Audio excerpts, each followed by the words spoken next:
to Ill-Equipped History, where two best friends tell you about something way back in history, even though we don't know what the hell we're talking about. I'm Morgan, and I'm joined by my co-host and best friend, Emily. Hey, y'all. How are you doing today, Emily? I'm good. I went through some kid toys today. And I'm still exhausted from Jeep invasion this past weekend. Oh, yeah. I need to hear more about that.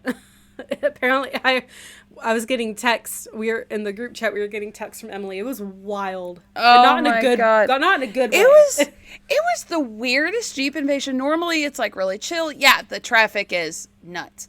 But, like, every time I opened Facebook while I was up there, I'm on the, like, Jeep invasion, like, page or group. It was a different car accident I was seeing actively going on in the groups, and they were like pretty bad. And then I saw like 3 in person, and then 2 pedestrians were hit. So y'all, if you're in Pigeon Forge or any town like that it gets crowded and congested when there's a thing going on, chill out, please. Oh my God. Okay, for one, I will say the pedestrians were crossing in the middle of the intersection at night. Don't do that. Yeah. Don't do that. For your own safety, please do not do that. Cross at a crosswalk. They're there for a reason. In the same token, I have never seen it rain at Jeep invasion. It's August. It's the dog days of summer here in the South, even in the mountains. And tell me why my mom and my daughter and I walked, because it's obviously easier to walk, to some of the like souvenir shops. And we went into one, and then the sky opened up, and then we bought 2 umbrellas, thinking that mom and I could share one, and then my daughter could have her own little one. And it was not working, and it was a torrential downpour. Thank goodness I was wearing my Chacos, because I gave mom my goods, and like someone sacrificing themselves for the greater good, I said, hold my things, and I ran. I just ran through this downpour of rain so my mom and my daughter could have their umbrellas. And by the time I got back to the hotel, I mean, I had water running off my nose. I was completely drenched. Thank God my purse, I had put it in like a plastic bag and had tied up, so that was okay. But I felt my purse vibrating. So I pulled my phone out to my husband saying, hey, honey, it's raining. Can you come get me? And I'm like, I can't even hold the phone up to my face because I'm so wet. And I'm like, sure, I'd love to. So you rescue him in a rainstorm, but he won't come to rescue you in a rainstorm. I see how it is. Okay. I know.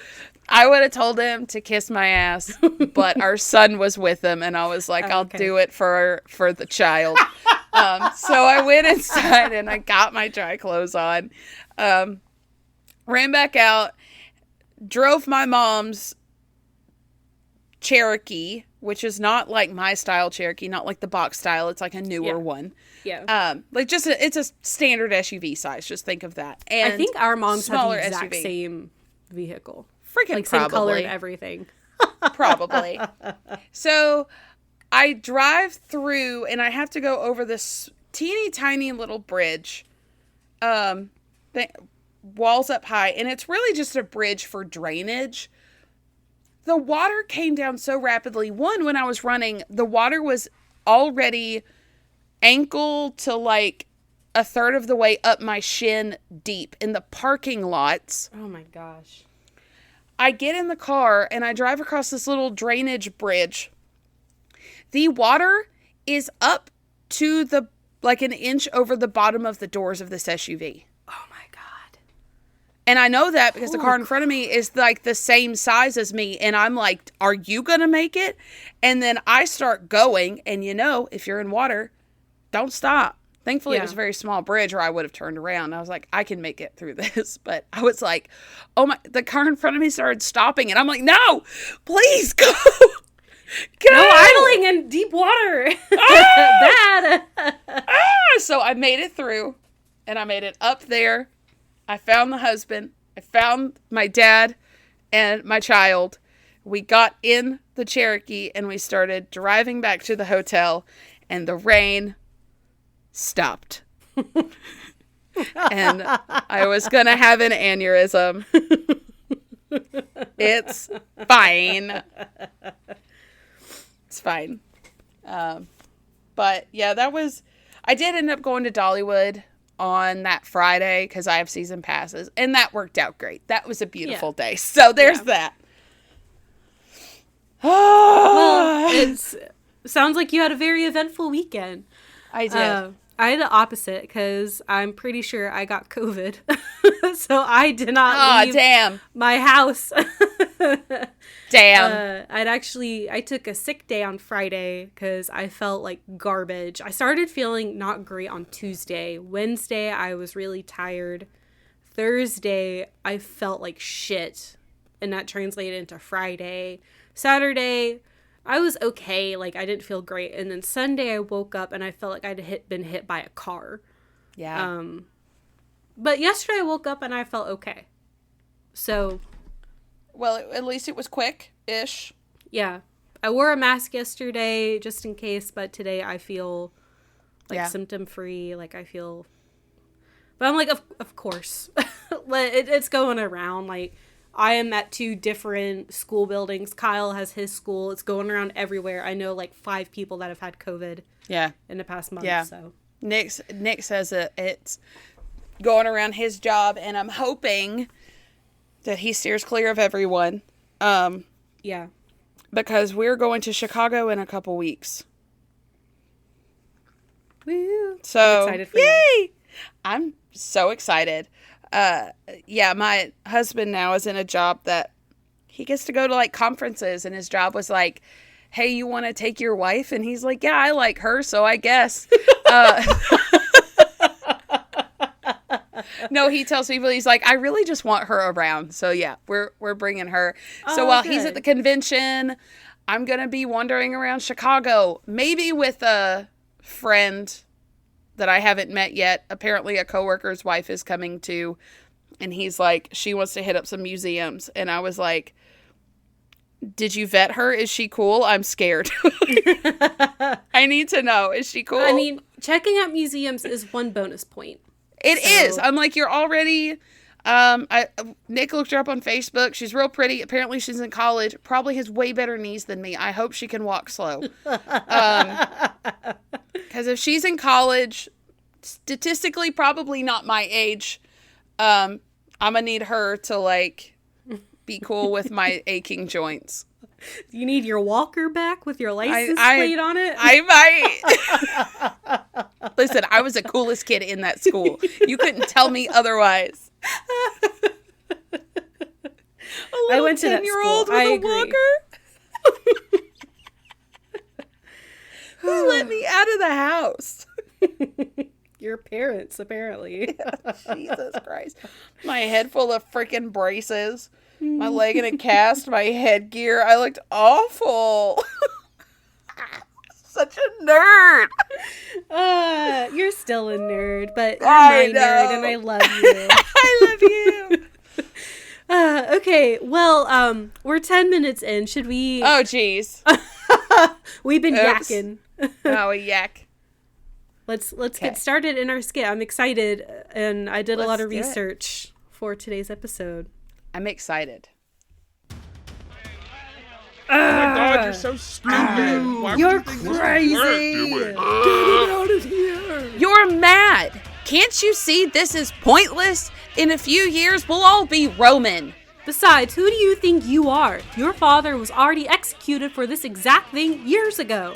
My brethren, I know our situation is dire. Most of Gaul is Roman now. But I refuse to give up. Look at yourselves. You prefer to see our culture diminished? Vanished? I know we can defeat the invaders. But how are we going to defeat Caesar? He's never lost a battle. Hasn't lost a battle yet. I know the odds are against us. Many people have died, and many more will die. Isn't our freedom worth fighting for? I will unite all of the clans for Gaul. I will gather the masses to rally for our cause. I will defeat Caesar. We will defeat Caesar. For Gaul! For Gaul! So, Emily, have you ever heard of a man named Vercingetorix before? I'm going to be honest, I'm not really sure that's a real word. So, no. Well, it is a real word because this was the name given to a real man in history. He was a ancient, because we're going to Roman times. Okay. BC times. Okay. So pretty ancient. He was an ancient warrior that battled Julius Caesar. Okay. Before the dawn of the Roman Empire. So. Hell yeah. I came across him. I'd never heard of him before, but I'm on the history memes subreddit, and I saw people making jokes about this guy and making memes, and I was like, I want to learn more about him. So here we are. Love it. Okay. I was like, wait, this isn't right. It's because I'm still in the skit on my notes. Okay, so before we get into, there's a bit of homework-ish that we need to do before we actually talk about Vercingetorix, because there's a lot of history leading up to his story. Okay. So I'm going to give a brief overview of Gaul itself as a country. Okay. I'm going to talk a little bit about Caesar, and then we'll talk about Vercingetorix. So Gaul was a Celtic, I don't want to say nation, but it was a group of different Celtic peoples. Okay. It took up mostly Western Europe during the Iron Age and Roman period. France, Belgium, Luxembourg, Switzerland, the Netherlands, Western Germany, Northern Italy. So kind of all of like Western Europe. Yeah. It'd been there for a pretty long time. As early as the 9th century BCE. So like 3,000 years ago. Damn. The peoples had started like habitating the area, and the Celtic languages started emerging around the 5th century BCE. Cool. So they'd been established there for a long time. They had a very interesting social structure. Warriors, druids were at the top, and then it went freemen, and then slaves were at the bottom because slaves were a thing. Yeah. The druids were very important to their society. They held the oral histories of the tribes. They were religious leaders. They were teachers, priests, judges. Like, they kind of ran everything. Right. The tribes in Gaul were strongly held together with, like, familial ties or, like, loyalty to each other. But each tribe had its own form of government. Okay. So there was a bunch of different tribes that made up Gaul, but they were not unified at all. They were all very separate entities, which plays a role in what we'll be talking about. There was like chieftains, and the chieftain role could be either passed down through familial ties or through combat. There were some tribes that were led by elected representatives. Some were led by aristocratic nobles. Very, very diverse. Wars between the different tribes are very common. Mm-hmm. Fighting for territory, all of that.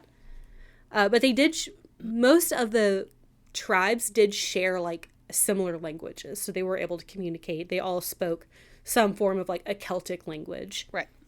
Some tribes printed their own money.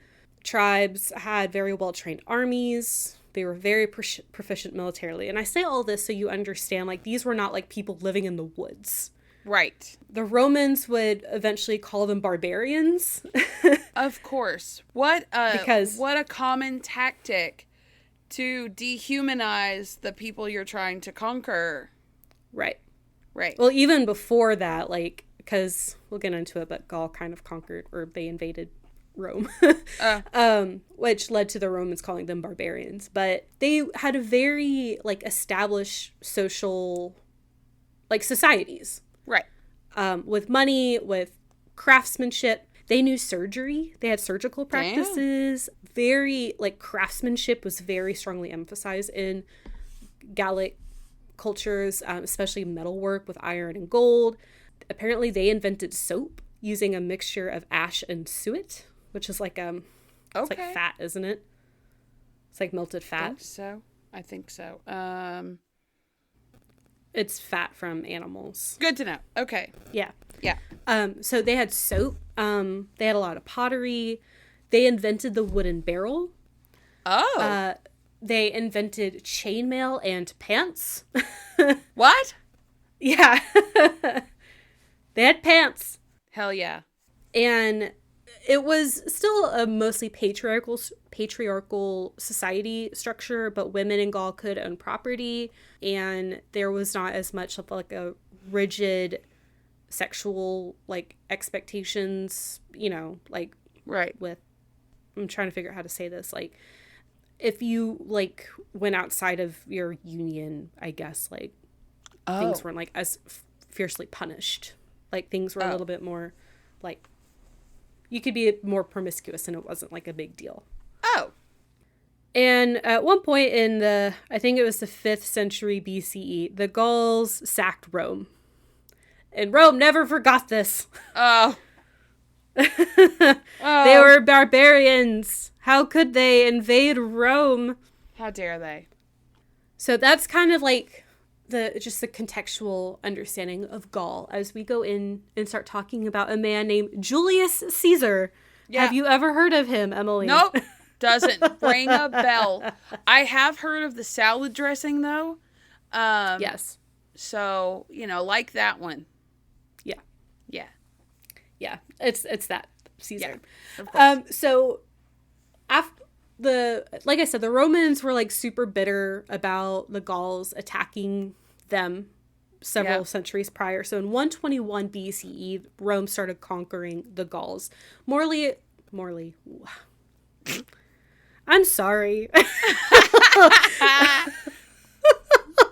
don't know what I was trying to say right there. Primarily, like they started in the Mediterranean and then started like kind of working their way up. The Germanic Gauls were like super scary to everyone. So at one point, like the Gauls and the Romans like unified to fight against the Germanic Gauls. Oh. One of the articles I read said that like Vercingetorix and Caesar joined up in this, but I couldn't find anything like verifying that. Yeah. I don't know. Also, I think I say this later. I'm going to go and say it now. All we really know about Vercingetorix comes from Caesar's own like diaries and writings and stuff. Okay. So take everything from this point on with a grain of salt because Caesar recorded all of this, but I don't sense any bias in this at all. Yeah. Generously, I think he could be called an unreliable narrator. Yes. With everything because he wants to make himself look good. This is reminding me of Caligula and the people that wrote about him. You're just like, I can't verify that this is 100% true. This is a problem we get when we start getting like really far back into history. Yeah. Like when we talk about like more modern history from the last couple centuries, like there was a lot more recording of things going on. But when we go back over 2,000 years ago, we kind of just have to take people's word for it, you know? Honestly, if we go back 200 years ago, we kind of have to take people's word for it. So 2000 is a stretch. Yeah, really. So he did write that the Gauls had major losses while the Romans had minimal losses. And the article I got this from said it's probably untrue because the Gauls had very similar military prowess to the Romans. They did have like very organized, not quite as much as the Romans, because the Romans were in a league of their own, especially under Caesar, but they did have like a pretty robust military system within the tribes. So we are focusing on Caesar after he has left his consul term in the Roman Republic. So, like, Rome is still having elected officials. They still have their democracy in place. And after he left, and consul was like, I guess it was kind of like what we would call the president nowadays. Like, it was the highest term or the highest position in the Roman Republic. So his term ended, and he ended up becoming governor of Cisalpine Gaul and Illyricum for 5 years. Okay. Also, he was broke. Like, he was in a lot of debt. So he was like, okay, what can I do to better my position? Okay. Now that I'm just a governor when I was consul. Yeah. So he's like, why don't I conquer the Balkans? That sounds like a great idea. Let's do that. And the Balkans, I'm pretty sure, are like Greece and Turkey and like kind of like Eastern Europe. Yeah. And Caesar had 4 very experienced Roman legions under him, Legio 7, 8, 9, and 10. And then around this time as well, the governor of Transalpine Gaul had died. And I can't really tell you where these places were, but I'm pretty sure it was like around like Italy-ish. Okay. So Caesar just like became governor of Transalpine Gaul as well. They're like, yeah, you can have it too. So now he's like governor of 3 different like territories, provinces, whatever. Oh. So Gauls, there's a Gallic tribe called the Helvetians that originated from modern day Switzerland. Mm-hmm. And they're coming through, and like they went to Caesar and they're like, hey, we're trying to escape these horrible Germanic Gauls because they're so scary. Can we go through your lands to like avoid them? And he said no, because he was worried that the Germanic Gauls would follow the Helvetians, and like then he would have to worry about like fighting them off, and he didn't want to do that. So he said no, and then the Helvetians were like, okay, we're gonna go. And so they left, and they were like gonna try to find another route. So then he was like, hey, Caesar thought, hey, I'm in a lot of debt, and I was gonna conquer the Balkans, but what if I like started conquering Gaul, because I'm already in Gaul? So then he gets his military and starts chasing the Helvetians, like pursuing them. Yeah. They had gotten to the Saone River, and about 3/4 of the tribe had like passed over the river, like had crossed the river. I should have also given this warning at the beginning of the episode. This is going to be a pretty violent episode, and I'm sorry, we're talking about Roman conquest. So just so you all know. He kills the rest of the Helvetians that are on his side of the river. Why?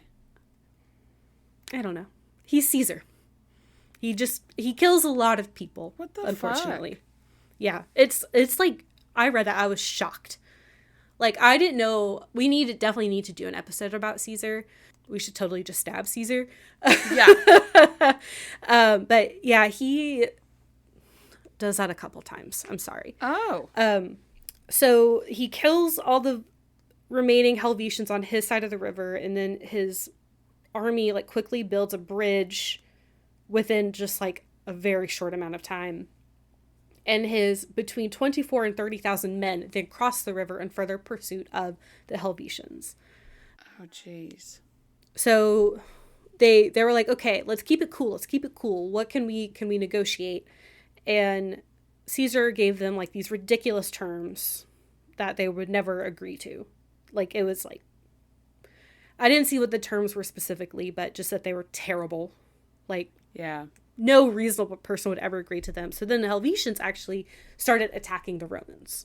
Because they were like, haha, now we attack you. Don't ask me. They battled very fiercely, but the Romans were victorious. The Helvetians had to go back to their lands. And part of Caesar's motivations were that he wanted the Helvetians to go back to where they were, because they were kind of like a buffer zone between him and the Germanic Gauls, which again were very scary and everyone was afraid of them. Right. So several areas of Gaul had already been conquered by the Romans, were already like, it would be known as Gallia eventually, Yeah. like the Roman version of Gaul. And so these already Roman conquered tribes were like, hey, you did a great job. You should go after the Suebi tribe next. Because they're trying to come onto our lands that you gave us. But it kind of put Caesar in a complicated position because the Suebi were also Roman allies. Ooh. So he was like, okay. So he approached the Suebi tribes and was basically a dick to them as well and put all these crazy demands on them. Like, you have to protect all these tribes and you have to leave the land, and like all these other like crazy batshit demands. And the Suebi were like, no, we reject your demands. And then they fought. The Romans and Suebi engaged in battle. The Romans won. So now, having defeated 2 Gallic tribes, Caesar's like, hey, what if I just conquer all of Gaul? Like right now. I mean, he's 2 for 2. Might as well, right? Might as well, right. So now we're entering this period known as the Gallic Wars. This lasted from 58 BCE to 50 BCE, so 8 years. Okay. I'm not going to go into too much detail because, again, it's 8 years. I'm going to kind of go by it pretty quickly. Basically, there was already a lot of infighting between the different Gallic tribes, which Caesar used to his advantage. They were disjointed. They were not unified. Divide and conquer, right? Yeah. Several different battles over the years, occurred. Caesar was conquering the areas. They were becoming Romanicized, and the Roman state of Gallia began forming. Different tribes tried to retaliate. A notable battle was against the Avaricum tribe, but this is really terrible. I'm sorry. Caesar basically eliminated the entire tribe in the Battle of Sabas in 57 BCE, and then sold the survivors into slavery, and then took all their lands. Oh my God. Yeah. I hate him. Yeah. He's pretty terrible. There's several more battles that occurred in the next 3 years against, we have the Helvetians, we have the Suebi, the Belgae, the Nervi, the Veneti, and then he invaded Britain in 55 BCE. I don't think that was super successful. He would do it again later. But I don't think this one was... He won any battles that occurred, but it just was kind of disorganized, right. And he had to go back to Rome. So around this time, we're getting to the early 50s BCE. Rome spread through Italy and other parts around the Mediterranean, like Spain, Greece, and Asia Minor. So they're gobbling up Europe. Now we bring in Vercingetorix, the man himself, who sounds like a wizard. He looks like a wizard, too. He does. I'll have a picture of his statue that's in France, because he's from an area that's modern-day France. And he's got the most mustache. Oh, my God, the best mustache. I've never seen a mustache that would beat this one. So almost nothing is known about his early life. What we do know, again, is from Caesar's memoirs. We know a little bit about his father, who I'll talk about in a second. He was born sometime around 82 BCE. Okay. So he would be 30 in this time. Okay. Vercingetorix was most likely, not his real name. This was a title bestowed upon him. Okay. I've seen a few, because I've seen it's translated into the greatest king of warriors, over king of warriors, victor of 100 battles. You get the gist. Because I think Rix, in Latin, Rex means king. So it's okay, all that kind of stuff. So he's a winner. Yeah, he's a winner.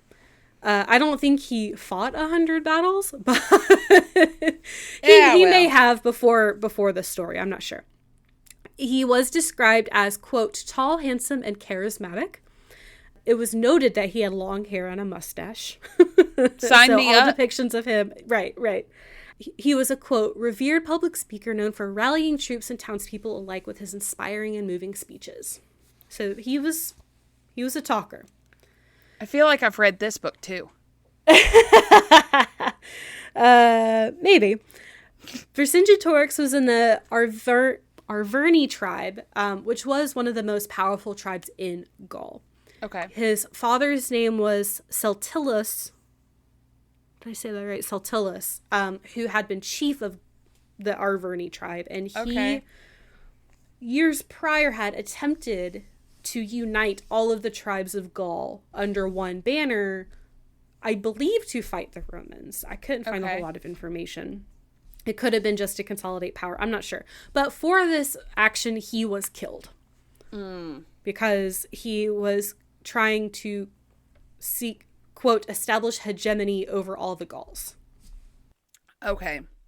So he was trying to, like, control all of the Gauls and be, like, the head honcho. Got it. Yeah. I'm not sure if it, again, I'm not sure if it was just for power or if it was to fight against Rome. I'm not sure.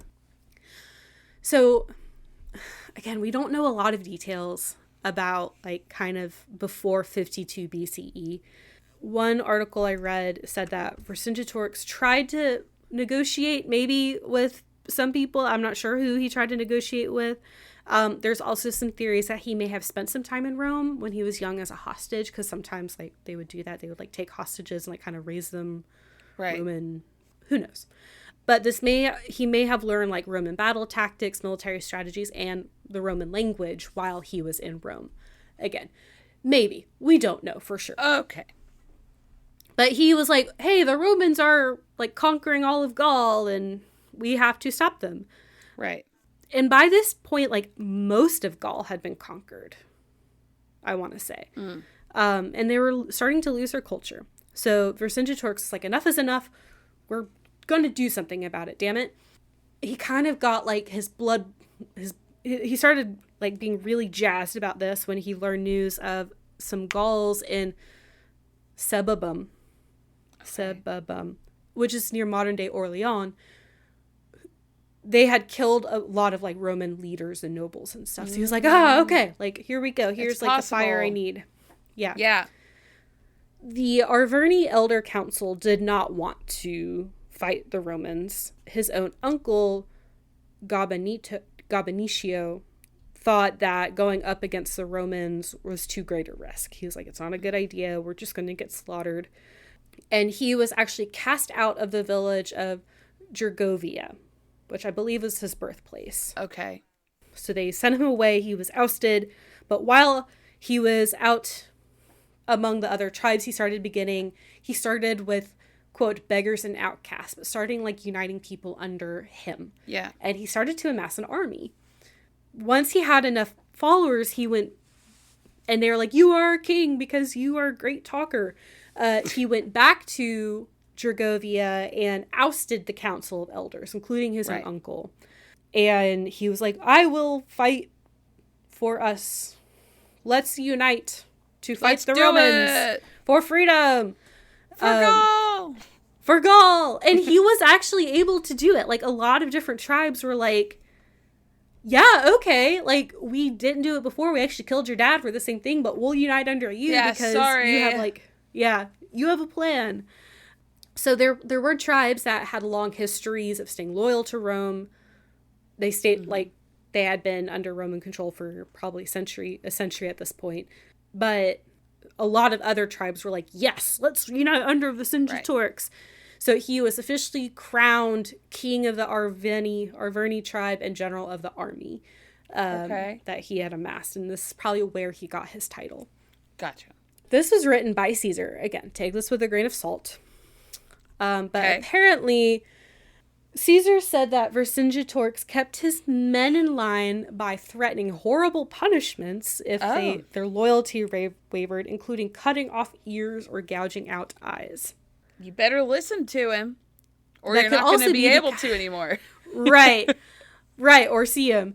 It could also be because he's a filthy barbarian, don't you know? So. Oh, yeah. I mean, again, grain of salt. This sounds like that Caesar is just like, this is why you should hate this guy, because he's even a barbarian to his own people. Yeah, even though Caesar was, like, horrid. Don't look at me, look over there. Committed so many horrors. Atrocities in just general. So I did my best to kind of get a narrative. I read so many articles, you guys. I read so many things. They all said something a little different. Okay. So I'm doing my best here. I did not go into a lot of detail about like specific things because again, like I've read, oh my gosh, how many articles did I even read? I read 2, 3, 4, 5, 6, 7, 8, 9, 10, 11, 12, 13, 14, 15 different articles online to try to get an understanding of what the hell happened. Morgan's out here doing the Lord's work for us. I'm telling you. She's putting it all together for us. My brain just kept turning off reading all of these. So I pushed through. Okay, so I guess at some point Caesar had like caught wind of like some Gauls like massing.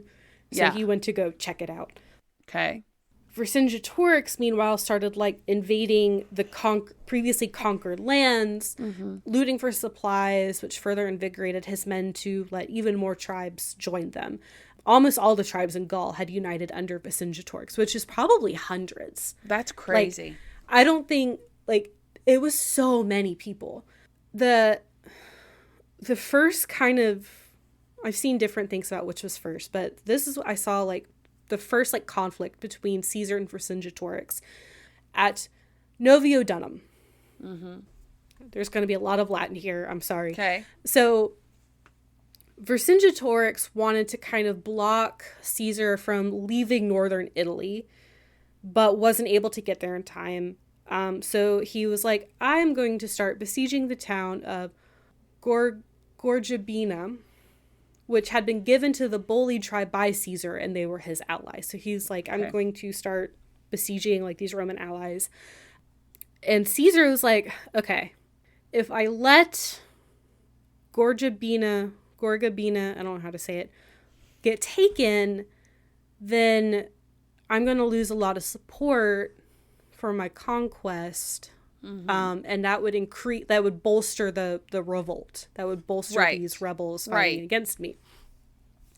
So Caesar ended up going to the town of Noviodunum, which was Gallic territory, and he began besieging it.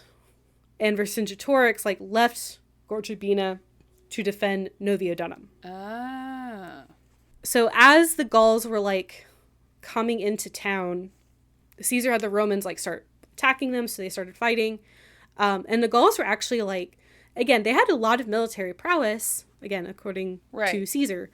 And there are some thoughts that he may have also kind of, not exaggerated, but may have written Vercingetorix to be more powerful than he was, it's thought, to make Caesar look better. Because it would look better if he defeated a powerful ally. So he's not squishing a little bug. He's actually fighting a good adversary. Right, exactly. Okay. So again, we only have Caesar's writings to go on, but according to what we know, the Gauls were actually starting to win. They were starting to get the upper hand, but Caesar sent out like one of his auxiliary cavalries, and they ended up beating the Gauls, and Vercingetorix had to retreat. Okay. After this, Caesar began going towards Avaricum, which we'll talk about in a second. Vercingetorix's battle strategy was guerrilla warfare, which definitely did not mesh with the Roman styles of fighting. Like, they had very disciplined, very like, I will look at you in the eyes and like phalanx around you and stab you with my spear or sword, whatever. But Vercingetorix was attacking Roman supply lines to weaken the Roman army. And the Gauls knew the land, and the Romans didn't really. So they were able to like live off the land and do whatever they needed. Yeah. And this was better for them because most of the time they would not have won a battle against Romans face to face. They rarely did. Right. So this was a way for them to kind of diminish the Romans. You've got to weaken the enemy if they're such a powerful force, or you don't have a chance. Yeah. Exactly. Also, in addition to guerrilla warfare, he did scorched earth tactics. Okay. So, and it seems like a lot of Gallic villagers were also doing it too, where like they would come in, they would get all the supplies, and then they would burn villages down.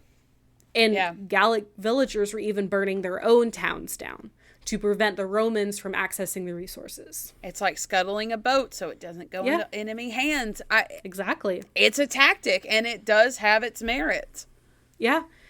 They burned over 20 towns. Holy shit. Also, this whole thing is taking place within a year. Just so you know. This whole thing is like 52 BCE. I don't know if I mentioned that. We're in 52 BCE.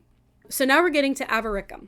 Okay. It was a town that was pretty important. That had like a lot of grain supplies. It was a Gallic capital. So it was pretty important. So the Romans were working on building siege weapons to take Avaricum. And the Gauls were like trying to attack, to prevent the siege. The siege ended up lasting for 27 days. And wow. As time went on, the Gauls were like, okay, this is how we can like effectively battle the Romans and their siege equipment. There's a lot of stuff going on where like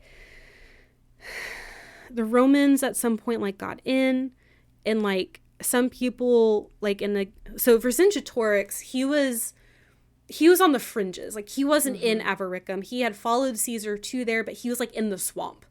Yeah. While the Romans were like trying to break down Avaricum. So like some people in Avaricum had like managed to flee and escape to Vercingetorix's army. Okay. But there was a lot of conflict in the town where like they wanted to escape, but then like their plans got caught on, so they couldn't. And then some people were like, no, we can't escape. We'll be safer. We stay here. There's just a lot of stuff happening. Yeah. Yeah. So unfortunately, the Romans did eventually break into Avaricum, and they killed the 40,000 people who remained there. Jesus, 40,000? According to Caesar. It may not have been that many, because he was known to exaggerate numbers, but that's what we have. I can't believe he's bragging about this. And this is before he became emperor of Rome. This isn't like, dude, this isn't brag. This just makes you a monster. Yeah. Yeah, I knew Caesar was not like a good guy, but I didn't know how much of a monster he was. We're going to have to do a whole episode on him, I think. We really are. To really understand how bad he was. Yeah. Oof. Okay, so now we're going to Gergovia. So this was Vercingetorix's home, which, again, I got conflicting things where like at some point it had become like a Roman stronghold, and then Vercingetorix came in and like took it back. I don't know. Okay. I got so many conflicting things. What I do know is that after Avaricum, Vercingetorix left and he went to Gergovia and like set up defenses there. Okay. And Caesar is on his way, but Vercingetorix beat him there. It was like a hilltop fortress. We're in France. They set up defensive positions. In response to like some of Vercingetorix's like tactics and stuff, this is what Caesar wrote in his journal or book or whatever. Quote, "The matchless courage of our troops was met by all manner of contrivances on the part of the Gauls, for they are a nation possessed of remarkable ingenuity and extremely apt to copy and carry out anything suggested to them." Which, I don't know if that's a compliment or not. It sounds like pretty backhanded, in my opinion. It really does. I don't know if that's a compliment or not, because he was like, they were sneaky and they were tricky and they had a lot of ingenuity, but they also like just did whatever they were told. I don't know if I'm interpreting that right. I don't know. Maybe they were sneaky, but maybe Caesar had led them astray and they were very reactive and went along with it, like playing into traps and stuff like that. They did. They did play into traps a lot. Because for how horrible Caesar was, he was a brilliant military strategist and tactician. Listen, I normally love to give credit where credit's due, but I hate this guy so much. But yeah, he's fucking Caesar, Emily. I know. He's the Caesar. Oh, he's so good at it. Yeah. So back to Gergovia. Vercingetorix was actually able to repel the Romans for a while. Okay. It's kind of complicated. Again, I'm not going to get into detail because there's so many things that happen. There was like something about they had like built a hill to like try to get over the walls, but then like the Gauls were like building tunnels under the hill to like collapse the hill. It was a whole thing. But this would be considered Caesar's only defeat in the Gallic Wars. Wow. So Vercingetorix was victorious in this battle. So, but it was weird because like he also retreated. I don't know. So the Romans had over 6,000 casualties, and they had come in with an army of about 35,000 men. Wow. Whereas the Gauls only had about 3,000 casualties with 30,000 men. Wow. And that's including like injured right. as well. So again, pretty significant defeat, like when you compare all of Caesar's other battles. And like the Romans had to retreat as well. So Vercingetorix winning this battle was very important for the Gallic cause, because they were like, oh shit, we just won a battle against the Romans. Yeah. Holy fuck, we can do this. And Caesar's like, shit, they think they can do this. That's going to further invigorate them. So he was not super happy about that. And more people started joining Vercingetorix's cause. Right. So after the Battle of Gergovia, Vercingetorix fled to Alesia. And Caesar followed him after that. So Vercingetorix, it was like a pretty good stronghold, and he holed up in there. It was known as the de facto capital of the Gallic resistance. Okay. So Vercingetorix, like, him and his men like get into Alesia. They hold up in there. Caesar comes and he's like, let's starve these fuckers. So they began besieging Alesia. He was like trying to do whatever he could. And I got this quote from abouthistory.com. Quote, he had his troops build a 2-walled perimeter that would keep the Arverni and the Romans within close contact. The outer ring held the Romans who besieged the Arverni. Modern-day excavators found the first wall to be 13 miles long, with an 18-foot ditch that was meant to starve the Arverni. The second wall faced pointed stakes that could easily impale unsuspecting tribesmen. Yet another wall, 9 feet high and full of breastworks of earth, was constructed. In addition, every 130 yards, observation towers were erected. 2 siege towers were built, each 80 feet high, that could contain ramparts of varying lengths. Vercingetorix tried to destroy the walls and often had skirmishes with the Romans, but to no avail. So, basically, you have the town of Alesia. Kind of imagine a circle. The Romans had built 2 walls outside of Alesia. They were battling the Gauls inside Alesia, and they were battling Gauls outside of Alesia. They were literally fighting on 2 different fronts around this settlement. Like tens of thousands of Gallic soldiers went up against the Romans on the perimeter, like outside. And they just, because they were like, we got to help Vercingetorix, who's trapped in Alesia. Yeah. And the Romans were just too militarily powerful. And so they kept repelling the Gallic attacks.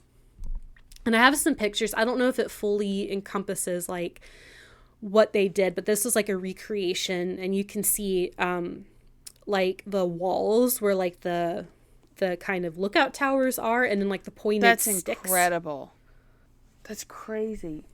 Yeah. And so like they built this giant earth wall and then built like battlements on top of it. So like you can't climb over that shit. And they didn't have ladders, probably. No. I don't know. They may have. I don't know. I don't know. Were ladders invented? I don't know. The middle finger was invented, so maybe, I don't know. Like, I'm trying to imagine, like, the Romans battling Gauls on both sides, like, literally in a circle. And the Romans are still winning this thing. God bless. And the relief forces eventually retreated. Because they're like, we can't get past the Romans. Their defenses are too strong.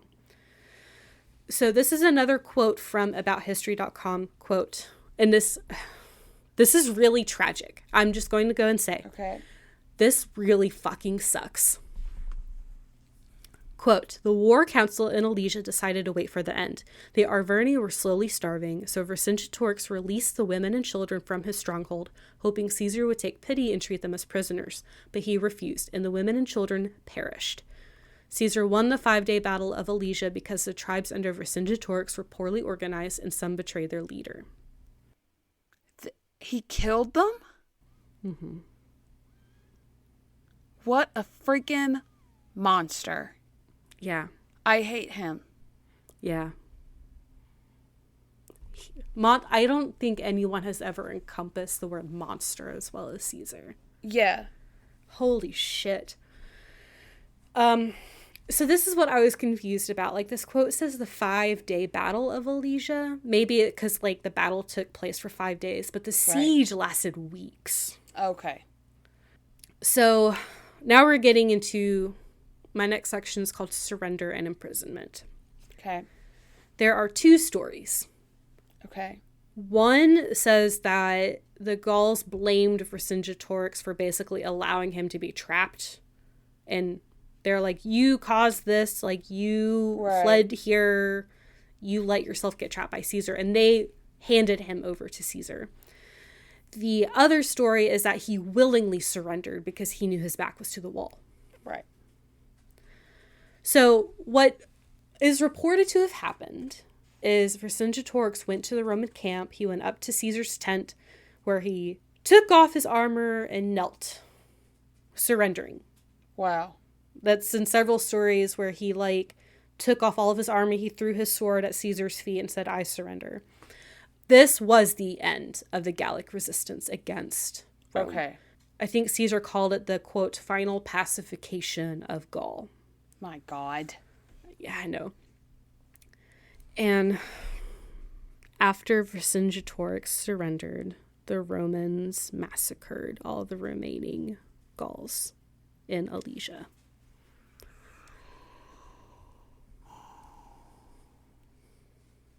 What the fuck?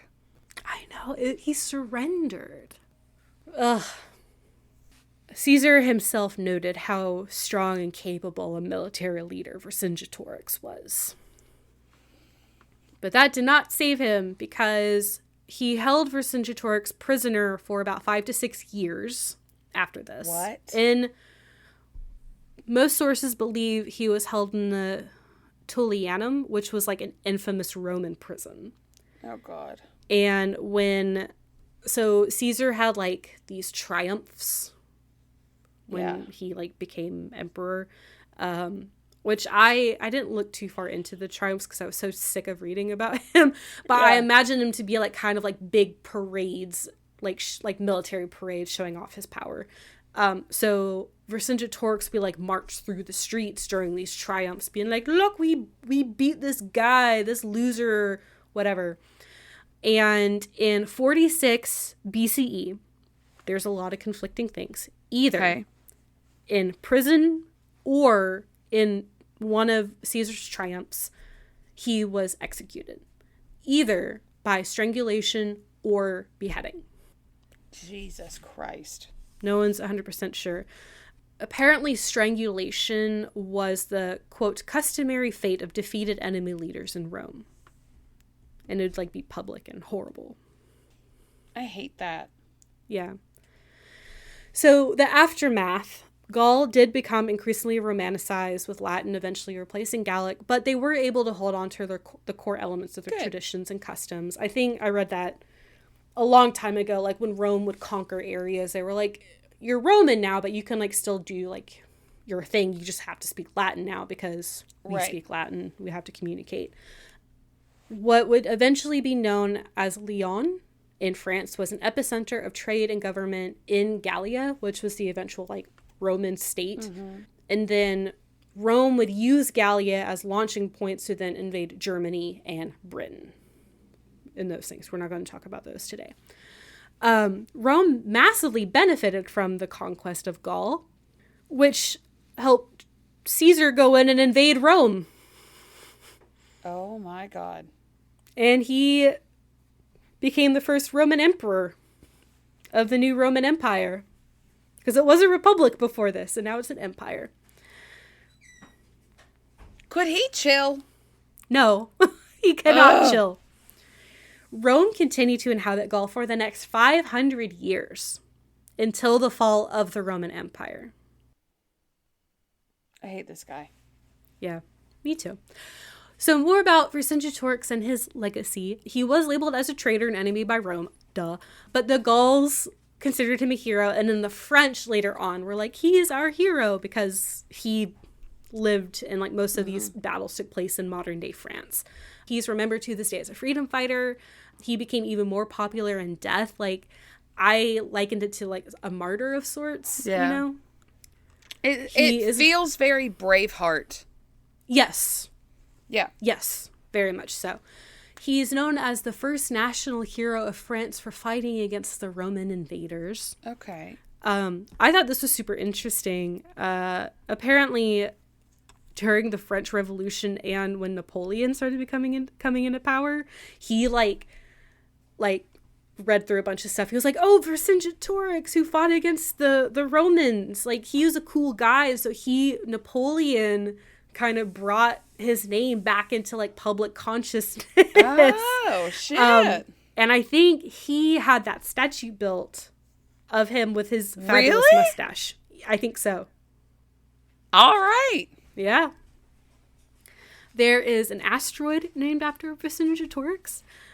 And there is a French comic book called Asterix.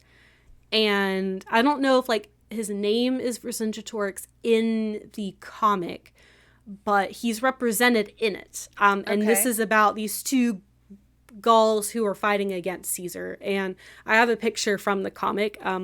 Asterix is the big guy with the braids, and then Vercingetorix is the tiny little guy. They're cute. With the mustache. I know, it's very cute. Very, I got very much like very Looney Tunes vibes from the comic. Also, this last little side note, I got a lot of my information about Alesia from this French website that was thankfully translated into English. And that's where I got like the pictures of the battlements and like the picture of like what's considered the site of Alesia. That may not be the site of Alesia. It's because the Romans razed it to the ground. Right. I mean, so we can speculate. May or may not be Alesia. Yeah. They think it is. May not. We don't know. Did you notice that the center pattern looks like a llama? No. It looks like a llama. It does kind of look like a llama. I've been staring at it. That's it's so a funny. llama. It looks like a llama balancing on a wheel. Yeah. That's it's really a circus llama. Oh, that's funny. So that's what I have on Vercingetorix. Sorry, it was a bummer. This. No, I mean, he wasn't a bummer. Caesar is definitely a bummer. Yeah. So we should totally just stab Caesar. Should totally just stab Caesar. Jeez. No wonder he got murdered. Everyone was tired of his shit. Yeah, really. Oh my god. Well, Vercingetorix was great. Yes, he united the clans when no one else could and no one else wanted to. They were like, we will for you. And he actually won a battle, which is very impressive against Caesar. Yeah, seriously. Oh, damn, to see Caesar's face right when he realized he lost that one. Priceless. And had to, like, leave and, like kind of recoup his losses. I bet he was like, we gotta surrender.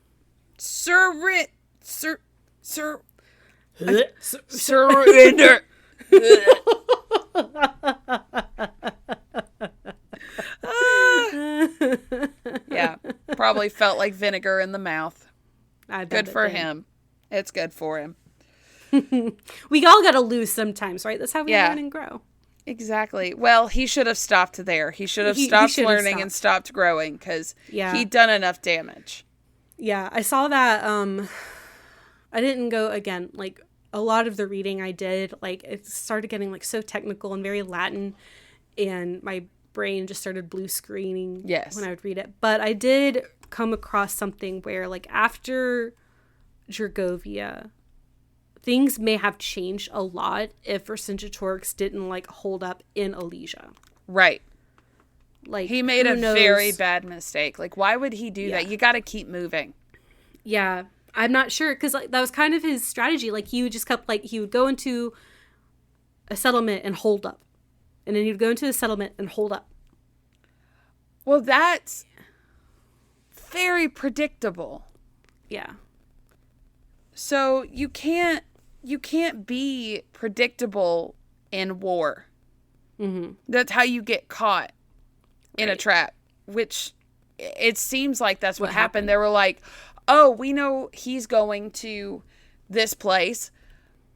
Well, we'll just trap him in there. Yeah, and I was again like skimming through it, like all the different like battle strategies, and it was kind of a trap. Yeah. Where like Caesar had like put one legion like in this place, and he put another legion in this place, and then like he had another legion kind of like chase Vercingetorix and like kind of like cornered them there. Yeah. From what I remember. If I'm wrong, that's totally fine. Let me know if I'm wrong. Yeah. They're all kind of blurring together. So yeah, it's kind of how the cookie crumbled, I guess, and then Yeah. Rome conquered the world. Oh, God. Do you ever wonder what the world would be like if like things like this didn't happen? Like if Gaul was just free to expand and do what and if they hadn't have. I was wondering about that, but I have no idea what the Yeah. world would be like. It's, I mean, that one little thing, like, I mean, it's not a little thing, but like one Yeah. thing like that could change everything. Right. It's crazy. History.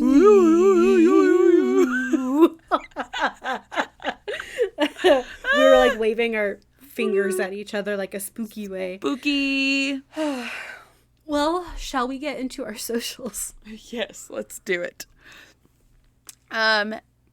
If you like this, come find us on Facebook, Ill-Equipped History Podcast group and page Instagram, at Ill-Equipped History. Gmail, Ill-Equippedhistory at gmail.com. TikTok. At Ill-Equipped History, we're actually posting more. Yay! Yeah, and they're funny. And Patreon. Patreon.com/ill-equippedhistory, where for $5 a month you get access to our monthly bonus episodes. Yeah. They're super fun and not always as depressing. Promise. And coming up next month, our spooky episode will be out. Oh my God. Oh my God. So if you sign up in the month of October, like we did last year, we will send you a spooky sticker as well. So Yes, but only in the month of October, so you have a limited amount of time. you know, if it's late September, we'll let it slide. But you know, it's fine. Sign up. Come to the dark side. I'm just kidding. But we have what we're hoping is going to be a really fun thing, and I cannot wait to do it. We're going to have a big crew this year. I'm excited. Yeah, there's like 10 of us? 10 of us. Yeah. Because I even got some of my friends to join in. Yeah. Not that no one else going is my friend. It's just like outside of like our group. Yeah, people I have not met before. Yes. That's what she means. Yeah, like her friends independent from our mutual friends. Yes. Yeah, she's not saying we're not her friends because that would make me cry. I hate you, Emily. I actually can't stand you. Why do we have a podcast then? and like talk every day. And... Yeah. Chat all the time. It's fine. Okay. Don't be like Caesar. No, don't. Please don't be like Caesar. Don't be like Caesar. Be like Vercingetorix. Did I say that right? Yes, you did. I had to look up how to say it. Vercingetorix. Be like him. I had to look up and I kept saying Vercingetorix. Because I kept saying Vercingetorix in my brain while I was typing it's everything. a G, not Yeah. Vercingetorix. So if it's not right, blame Google, because Google told me that was Vercingetorix. Okay. Freaking Google. Okay. Okay, bye. Okay, bye.